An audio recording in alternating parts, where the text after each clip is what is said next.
نحمدہ و نصلی علی رسولہ الکریم اما بعد فاعوذ باللہ من الشیطان الرجیم بسم اللہ الرحمن الرحیم۔ سامعین و ناظرین السلام علیکم۔ آج کی ہمارے اس محفل کا عنوان مولانا جلال الدین رومی کی ابتدائی زندگی کے حالات ہیں۔ ہم اس سلسلے میں جلال الدین رومی کی ابتدائی زندگی پہ بات کریں گے۔ اس کے علاوہ آہستہ آہستہ ہم مثنوی کی جو روح ہے اس کے چند چنیدہ اشعار کو سمجھنے کی کوشش کریں گے، اور جو روحانی سفر مثنوی مولانا روم میں بیان کیا گیا ہے اس کو طے کرنے کی اپنی سی کوشش انشاءاللہ کریں گے۔ حیراں ہے بو علی کہ میں آیا کہاں سے ہوں، رومی یہ سوچتا ہے کہ جاؤں کدھر کو میں۔ تو جاؤں کدھر کو میں کا جو سفر ہے، اس کے جواب میں ہی شاید مولانا رومی نے مثنوی کی صورت میں ہمیں جو 26,000 ہزار اشعار دیے ہیں، اسی میں جاؤں کہاں کو میں کا جواب موجود ہے کہ سفر انسان کا جو ہے وہ اللہ ہی کی طرف ہے، بے شک سب نے لوٹ کے اسی طرف جانا ہے۔ تو اس سفر کو انشاءاللہ ہم اگلی نشستوں میں طے کریں گے۔ آج کی اس مختصر نشست میں ہم جلال الدین رومی کے جو ابتدائی حالات ہیں ان کی بات کریں گے۔ جلال الدین رومی کا نام محمد تھا، جلال الدین ان کا لقب تھا، اور چونکہ اناطولیہ میں جو سلطنت تھی اس وقت اس کو سلطنت روم کہا جاتا تھا، اس لیے آپ کو جلال الدین رومی کے نام سے پہچانا جاتا ہے۔ آپ کی پیدائش 1207 عیسوی بمطابق 604 ہجری 30 ستمبر کو بلخ جو کہ افغانستان کا ایک علاقہ ہے اس میں ہوئی تھی، اور آپ کی وفات 1273 عیسوی 17 دسمبر بمطابق 672 ہجری کونیا جو کہ ترکی کا ایک شہر ہے، وہاں پہ آپ کا انتقال ہوا تھا۔ آپ کے والد کا نام محمد بہاؤالدین ولد تھا، اور سلطان العلماء کا لقب ان کو دیا گیا تھا کہ بہت سارے علماء کرام جو تھے وہ آپ کے مجلس میں حاضر ہوا کرتے تھے۔ جلال الدین رومی کی والدہ کا نام مومنہ خاتون تھا۔ بہاؤالدین جو کہ رومی کے والد تھے، انہوں نے ہجرت کی اور 618 ہجری بمطابق 1221 عیسوی میں آپ لوگ اناطولیہ میں آ کر قیام پذیر ہوئے، بلخ کا علاقہ چھوڑ کر عراق سے ہوتے ہوئے۔ اور ان کی اگر شہریت یا جس کو ہم نیشنلٹی کہتے ہیں اس کا تذکرہ کیا جائے تو متعین کرنا مشکل ہے، کیونکہ یہ ایک اختلافی معاملہ اس حوالے سے سمجھا جاتا ہے کہ تمام مذاہب، تمام فرقوں اور تمام قومیتوں کے لوگوں نے رومی کو کیا کل کیا آج اپنا کہا ہے، اس لیے یہ ایک عالمگیر شخصیت ہیں۔ گو کہ ان کی پیدائش افغانستان میں ہوئی، وفات ترکی میں ہوئی، اور مسلمان ہیں الحمدللہ، لیکن تمام مذاہب کے لوگ ان کو پسند کرتے ہیں اور ان کی تعلیمات سے آج تک مستفید ہو رہے ہیں، اور یقین ہے کہ وہ ہوتے رہیں گے۔ جیسے میں نے عرض کیا کہ آپ کا نام جو تھا محمد تھا، لقب جلال الدین تھا، اس لیے آپ کا مکمل نام ہوا محمد جلال الدین، اور نسب جو ہے آپ کا وہ سیدنا ابوبکر صدیق سے جا کے ملتا ہے، اور آپ کو معروف نام سے جو جانا جاتا ہے وہ ہے محمد جلال الدین رومی۔ ان کا شجرہ نسب اگر حضرت ابوبکر صدیق تک گنا جائے تو محمد بن محمد بن محمد بن حسین بن احمد بن قاسم بن مسیب بن عبداللہ بن عبد الرحمن بن ابی بکر، یہ آپ کی تمام سلسلہ نسب ہے۔ ولادت جیسے میں نے عرض کیا افغانستان کے شہر بلخ میں ہوئی، اور سلطنت خوارزم کا زمانہ تھا۔ اس وقت جو بادشاہ تھا اس سلطنت کا محمد خوارزم شاہ تھا، اور یہ سلطنت جو تھی کاشغر، چین، عراق اور فرمانروا ایران پہ پھیلی ہوئی تھی۔ آپ کے والد بہاؤالدین ولد جو تھے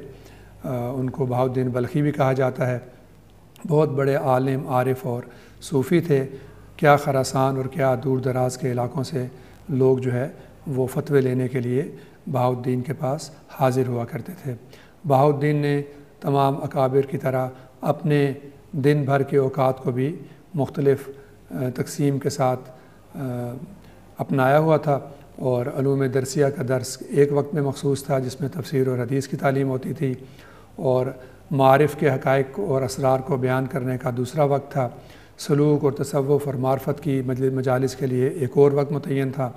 اور عوام الناس کے لیے واعظ و نصیحت کا وقت جو تھا وہ دوسرا تھا۔ اس طریقے سے تقسیم اوقات جو ہے جو اولیاء کا معمول رہا ہے، بہاؤالدین بلخی کا بھی یہی معمول تھا۔ آپ کا جو دور تھا اس میں آپ کے ہم عصر میں امام فخر الدین رازی آتے ہیں، اور محمد خوارزم شاہ جو بادشاہ تھا سلطنت خوارزم کا، وہ آپ کے مجلس میں حاضر ہوا کرتا تھا۔ اس کو بہت عقیدت تھی، اور جیسے کہ ہم دیکھتے ہیں کہ بادشاہوں کو اولیاء اللہ کی مجالس میں جب عوام کا بہت زیادہ ہجوم نظر آتا ہے تو اس میں ان کو فکر ہو جاتی ہے کہ سلطنتوں کا بادشاہ تو میں ہوں، اور حکومت دلوں کے اوپر جو ہے وہ یہ اولیاء اللہ کر رہے ہیں۔ تو اسی چیز کو دیکھتے ہوئے ایک مرتبہ خوارزم شاہ کو بڑی فکر لاحق ہو گئی، اور اس نے کیا کیا کہ اس نے گھبراہٹ میں ایک شکستگی کی کیفیت میں اپنے تمام خزانوں کی کنجیاں جو ہیں وہ تحفتاً بہاؤالدین کو بھجوا دی۔ بہاؤالدین اشارہ سمجھ گئے کہ اشارہ اس طرف ہے کہ سلطنت تو ساری میری ہے، بادشاہ تو میں ہوں، یعنی خوارزم شاہ بادشاہ ہے، لیکن دلوں پہ حکمرانی جو ہے وہ بہاؤالدین کی ہے، اولیاء اللہ کی ہے، اس ولی کامل کی ہے۔ تو اس اشارے کو وہ سمجھ گئے کہ خوارزم شاہ یہ کہنا چاہتے ہیں کہ اب میرے پاس کیا بچا ہے، دلوں پہ حکومت آپ کرتے ہیں، کہنے کو بادشاہ میں ہوں، تو سلطنت کی کنجیاں بھی پھر آپ ہی لے لیں۔ تو اس اشارے کو وہ سمجھ گئے، کیونکہ اولیاء اللہ جو ہیں وہ تو اندر کی باطن کی بات کو سمجھ جاتے ہیں۔ تو انہوں نے پیغام بھجوا دیا، کنجیوں کے ساتھ واپس کر دیا، پیغام بھجوا دیا کہ آپ جمعے کو، اگلے جمعے کو یہ شہر علاقہ جو ہے جمعے کی نماز کے بعد چھوڑ کے چلے جائیں گے، اور انہوں نے ایسا ہی کیا۔ اس بات سے پھر خوارزم شاہ کو بڑی گھبراہٹ ہوئی، اس کو ندامت ہوئی کہ وہ بہاؤالدین کو شاید یہ بات ناگوار گزری ہے۔ تو انہوں نے بڑی کوشش کی کہ پیچھا بھی کیا بہاؤالدین کا کہ وہ رک جائیں، لیکن اس کا کوئی حاصل نہ ہوا، سب بے سود گئیں کوششیں، اور بہاؤالدین جو ہیں اپنے 300 مشائخ کے ساتھ، علماء اور صوفیہ کے ایک بڑے سے گروپ کے ساتھ اور عوام کے ساتھ وہ اس علاقے سے نکلے، اور 610 ہجری میں آپ نیشا پور پہنچے۔ اس وقت بہاؤالدین کے بیٹے جلال الدین کی عمر جو تھی وہ کوئی 4 سے 6 برس کے قریب تھی، اور ایک بڑا یادگار واقعہ اس وقت پیش آیا۔ آپ جانتے ہیں اسی دور میں خواجہ فرید الدین عطار بھی موجود ہیں، اور بہاؤالدین جو ہیں جب ان سے ملنے کے لیے جاتے ہیں جلال الدین کے ساتھ، تو جلال الدین کے ماتھے پر کچھ ایسی چمک دیکھی خواجہ فرید الدین عطار نے کہ انہوں نے بہاؤالدین سے کہا کہ جلال الدین جو کہ 6 سال کا بچہ ہے، اس کے ماتھے پہ چمک دیکھ کر فرید الدین عطار نے یہ فرمایا کہ یہ بچہ بڑا جوہر قابل ہے، اور اس کی حفاظت اور پرورش میں غفلت نہ کرنا، یعنی باپ کو تنبیہ کر دی یا ان کو گوشگزار کر دیا کہ اس گوہر نابدار کو ضائع نہ ہونے دینا۔ اور پھر اپنی مثنوی بھی پیش کی فرید الدین عطار نے، اور اسرار نامہ کے نام سے وہ مثنوی مشہور ہے۔ اور اس کے بہت بعد انہی فرید الدین عطار کے بارے میں جلال الدین رومی جب واقعی جلال الدین رومی بن گئے،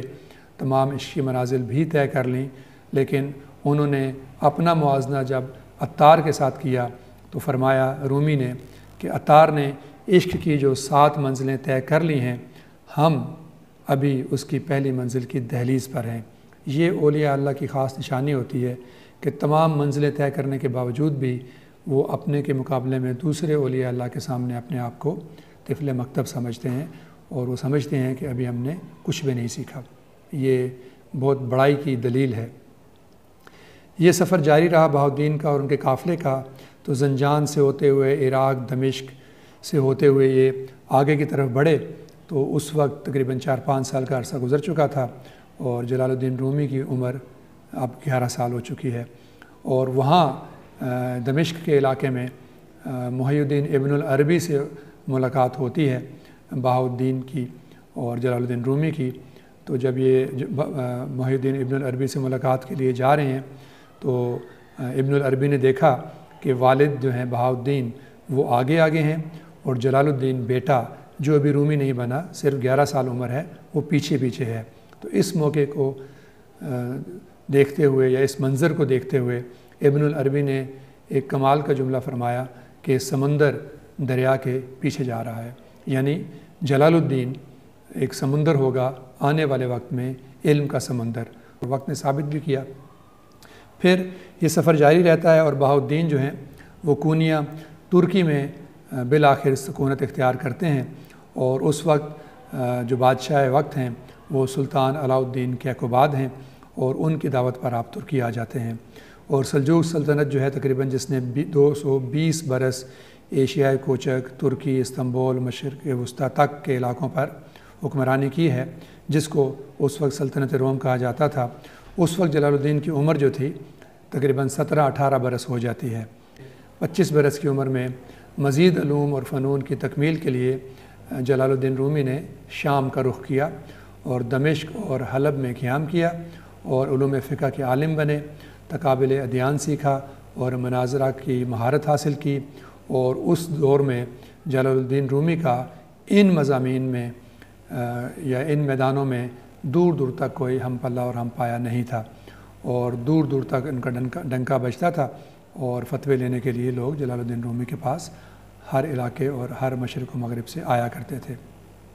اب جب آپ نے تکمیل دین کر لی تو واپس کونیا تشریف لے آئے اور یہاں آباد ہو گئے، اور ایک اور بزرگ پھر زندگی میں آتے ہیں عطار کے بعد، ابن العربی کے بعد جلال الدین رومی کی زندگی میں، وہ ہیں حضرت سلطان شمس الدین تبریز، جن کو سلطان العاشقین بھی کہا جاتا ہے، سلطان العارفین بھی کہا جاتا ہے۔ یہ تبریز سے چلے تو جلال الدین نے جو مقامات کی تکمیل کر لی تھی، اور معرفت میں، زہد میں، سلوک میں، عشق میں مکمل ہو چکے تھے، تو روایت یہ آتی ہے کہ شمس الدین کے جو شیخ تھے انہوں نے شمس الدین سے کہا کہ تم روم جاؤ، ایک دل سوختہ تمہارے انتظار میں ہے، اور اس کا دل تمہاری ملاقات میں جلا جاتا ہے۔ تو شیخ کے کہنے پہ شمس الدین روم آئے اور ان کی مولانا رومی سے ملاقات ہوئی، جس کا حوالہ مزید آگے بھی آئے گا۔ دوسری روایت یہ ہے کہ شمس الدین نے دعا کی کہ اے اللہ مجھے ایک ایسا شخص عطا کر دیں جو میری صحبت اور توجہ کا متحمل ہو سکے، اور میرا فیض جو ہے اس کو سنبھال سکے، جو کچھ میں دینا چاہتا ہوں وہ لے سکے اور اس کو پھر سنبھال کے آگے پہنچا سکے، مجھے ایک ایسا شخص دے دے۔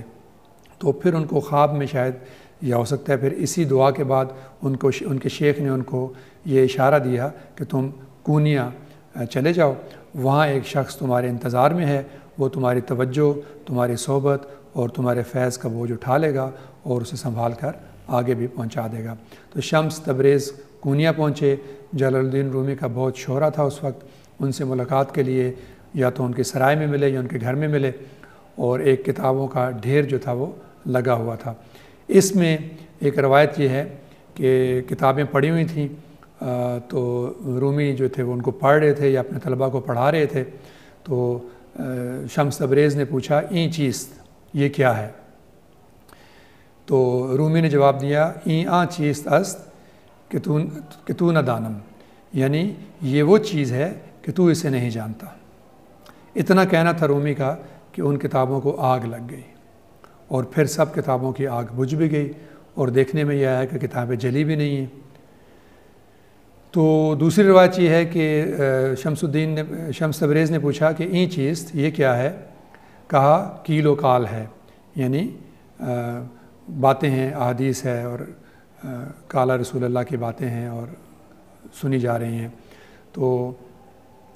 شمس تبریز نے وہ کتابیں جو ہیں اٹھا کے تالاب میں ڈال دیں، تو اس کے بعد تالاب سے نکالیں تو خشک تھیں، ان پہ بالکل اسی طریقے سے ہلکی سی مٹی تھی جیسے کہ پانی سے پہلے تھی، یعنی نہ گیلی ہوئیں نہ ان کی سیاہی ضائع ہوئی، کیونکہ کچی سیاہی تھی، پھر بھی وہ کتابیں اپنے طور پہ ٹھیک رہیں۔ تو پھر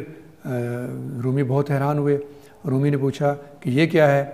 کہا وہ کال و کیل تھا، یہ عالم حال ہے۔ یہاں سے مولانا روم جو تھے وہ حال کی دنیا میں داخل ہو گئے، یعنی ایک ظاہر کی جو دنیا ہے اس کو چھوڑ کے وہ دوسری دنیا میں داخل ہو گئے، وہ سمجھ گئے کہ جو ظاہر ہے باطن سے بالکل مختلف ہے۔ تو شمس تبریز نے کتابیں تالاب سے نکالی، وہ خشک تھیں، تو رومی حال کی دنیا میں داخل ہوئے اور پڑھنا جو ہے بالکل چھوڑ دیا، اپنا حلقہ تدریس بھی ختم کر دیا، فتویٰ نویسی بھی بند کر دی، اور عالم حال میں ایسے داخل ہوئے کہ پھر سلطان العارفین بنے اور سلطان العاشقین بنے، اور دنیا کو صاحب حال کرنے کے لیے مثنوی لکھی، جس کا ہم ذکر انشاءاللہ اگلی مجالس میں کریں گے۔ تو یہ وہ کیفیت تھی، یہ وہ کیفیات تھیں، 3-4 واقعات میں نے بیان کیے ہیں، جن سے گزر کر جلال الدین رومی جو ہے وہ عام انسانوں کی دنیا سے نکل کر حال کی دنیا میں یا روحانی دنیا میں داخل ہو گئے، اور اس کا پورا تذکرہ پھر انہوں نے یہ سارے مشاہدات اور تجربات جو تھے وہ مثنوی کی شکل میں ہمیں پیش کیے۔ مولانا رومی نے 2 شادیاں کیں۔ پہلی ان کی جو زوجہ تھیں وہ گوہر خاتون ہیں، اور ان سے 2 بیٹے ہیں، سلطان ولد اور علاؤالدین چلبی، اور دوسری ان کی زوجہ تھیں کیرا خاتون، ان سے 1 بیٹا اور 1 بیٹی ہے، امیر مظفر الدین، اور ملکہ خاتون بیٹی کا نام ہے۔ جو چند لوگ جلال الدین کی زندگی میں بہت اثر رکھتے ہیں، ان میں سب سے پہلے تو ان کے والد ہیں، پھر والد کے بعد جنہوں نے ان کی سرپرستی کی سید برہان الدین ہیں، اس کے بعد شمس تبریز ہیں جس کا ذکر ابھی ہم نے کیا، اس کے بعد صلاح الدین زرکوبی ہیں جو کہ ایک سونار تھے، اور پھر حسام الدین چلابی ہیں جو کہ ایک طالب علم تھے ان کے مجالس میں، اور پھر ان کا بیٹا سلطان ولد۔ یہ 6 لوگ ہیں جن کا تذکرہ جو ہے ان کی سوانح حیات میں ملتا ہے۔ تو 604 ہجری سے 642 ہجری تک بہاؤالدین کی سرپرستی میں جلال الدین رہے۔ پھر 642 سے ہجری سے یعنی 1244 عیسوی سے 1247 عیسوی تک، یعنی 3-4 سال کے عرصے میں شمس الدین تبریز کے ساتھ جلال الدین رومی کا رابطہ رہا ہے، اور یہ 4 سال تھے زندگی میں جنہوں نے جلال الدین کو جلال الدین رومی بنایا۔ اس کے بعد شمس تبریز ان کی زندگی سے نکل گئے، وہ ایک الگ داستان ہے۔ صلاح الدین زرکوب آپ کی زندگی میں آئے، ان کی سرپرستی میں آپ نے منازل طے کی، اور حسام الدین نے پھر آپ کی مثنوی کے اشعار کو قلم بند کیا۔ یہ مختصر سی ان کی زندگی کے حالات ہیں جو میں نے یہاں بیان کیے ہیں۔ اگلی نشست میں انشاءاللہ ہم مثنوی کے پہلے 18 اشعار سے آغاز کرتے ہوئے کوشش کریں گے کہ ہم روح مثنوی کو سمجھیں اور پھر اس کی باقی منازل کو طے کرتے چلے جائیں گے۔ السلام علیکم ورحمۃ اللہ وبرکاتہ۔